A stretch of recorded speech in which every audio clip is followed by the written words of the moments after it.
than the other guy, but this is also about trying to do things that your opponent is not expecting. You can talk all you want about being bigger, faster, and stronger, and that's important. I mean, ultimately, you have to win your matchups, but anything you can do to throw off the opponent, to deceive, to show deception, that's just going to make things that much easier in the long run. And I think with some of the changes they're implementing now, they feel they're going to be able to customize more with their fronts, with their blitz packages, with their pass coverage, and instead of being a little more traditional and standardized in some of the different things they would do over the years. So it's going to be fascinating to see how that plays out, but there is going to be responsibility on players to communicate, to understand assignments, to be very clear and on the same page with what they do. Because very Rex Ryan-y in that way, right? Yeah. I mean, you have to trust your players, and one of my questions that I haven't necessarily posed to Wink Martindale or to the defense, but what happens if Eric Weddle isn't there because of an injury, or what if Terrell Suggs isn't there, or C.J. Mosley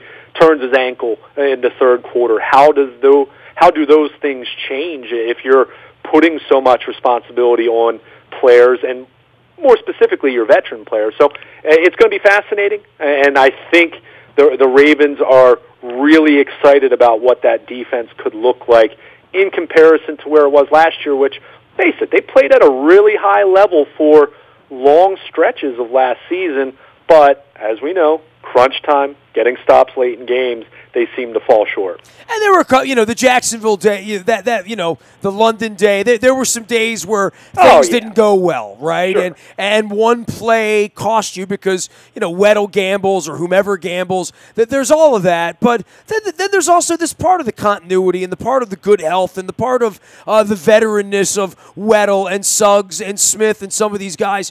But there's also the injury part of all that. It's Mosley's walk year, and Brandon Williams is very well compensated right now, and you're really counting on him. He was a big part of that last year. He was a part of them not playing well in Jacksonville, quite frankly. When he wasn't around, it was a big difference maker. So, there's a lot of little moving parts going on here, but I think there's a lot to be bullish about the defense and a lot to be interested about in regard to the offense. Yeah, and I mean, you mentioned health. I think defensively, there are a couple spots where the depth isn't as good. I think inside linebacker is a spot behind Mosley and Patrick Owasso.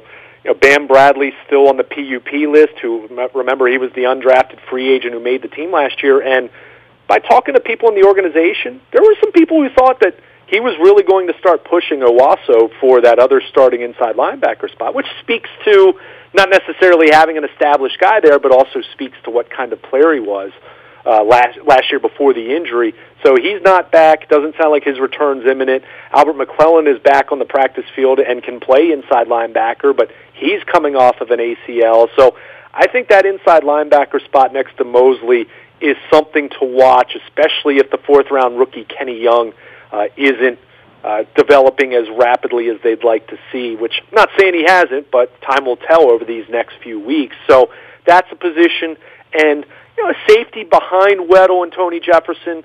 I think Anthony Levine and Chuck Clark are intriguing dime-type players, and we've seen Levine shine in the dime role over the last year or so. But they don't have that true center field type safety. And I'm not going to say Ed Reed because no one has Ed Reed. He's a Hall of Fame player. But they don't have that ball-hawking, free safety, deep center field kind of guy. So the guy you have to worry about, quite frankly. And they're still looking for more pass rushers other than a 35-year-old Terrell Suggs. So there are still some questions with this defense, but I think it looks pretty darn good on paper with a potential from a scheme standpoint to be even better because it's going to be fresh and revamped. And then, as you mentioned on the offense, I mean, so many different moving parts. Different doesn't always equate to better, but I do think there's more upside. I do think there's more diversity in the skill set of their pass catchers, and I think they're, if you get health, and right now their only real health concern on the offensive side of the ball at this point is Marshall Yanda, who, as we found out on Thursday, recovering from an off-season shoulder surgery that he had in addition to the ankle last fall. So, the ankle's fine.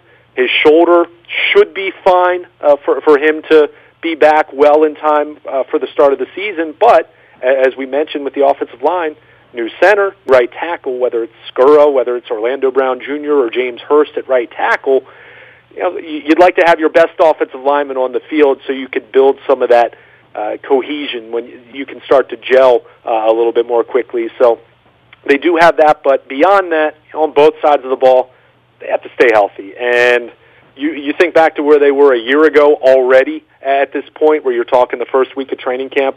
Think back to how many guys they had already lost at that early stage. So you're hoping, and John Harbaugh's really made a point to try to extend the typical 3-day acclimation period that's built into the CBA, where they don't hit for the first 3 days of practice.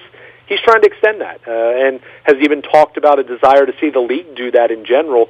The thought is try to ease some of those football movements that you can't replicate. I mean, you can work out as much as you want in the off season, but when guys get into a competitive environment, whether it's contact or non-contact, they're going to move differently than they do when they're just working out or doing agility drills on their own. So, there are a lot of mechanisms in place to try to account for the longer training camp, to try to take care of these guys, to try to curtail some of the early camp injuries that you inevitably see, at least with a few guys. But time will tell if it all works out, and you have to think at some point in time the worm's going to turn here at least a little bit from an injury standpoint. Last year, we know they were hammered by them. It wasn't so bad in 2016 when you really go back and look at it, even though they had a big number of guys on IR. There weren't a ton of high-impact guys on that list per se, and we all know what happened in 2015 with the injuries they had, which were just absurd. So 2 of the last 3 years, injuries have been a major problem. They need to turn that. They need to figure out even how much of it's just luck. They need that to change if they're going to give themselves the best possible chance to get back to the playoffs for the first time in a few years. All right, we'll have plenty of breath for this in and out of preseason games and the inevitable injuries that we wish don't happen.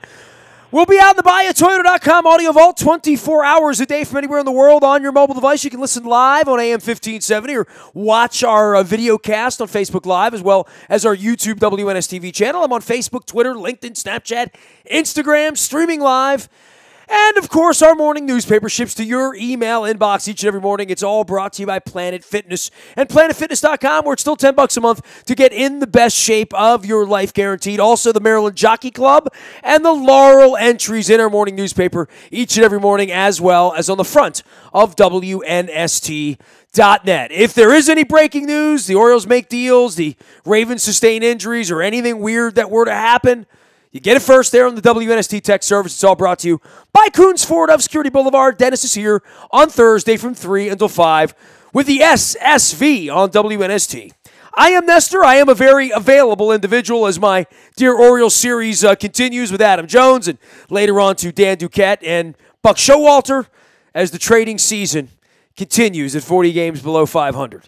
I am Nestor. We are WNST.net, AM 1570, and WNST, Towson, Baltimore, and we never stop talking Baltimore sports.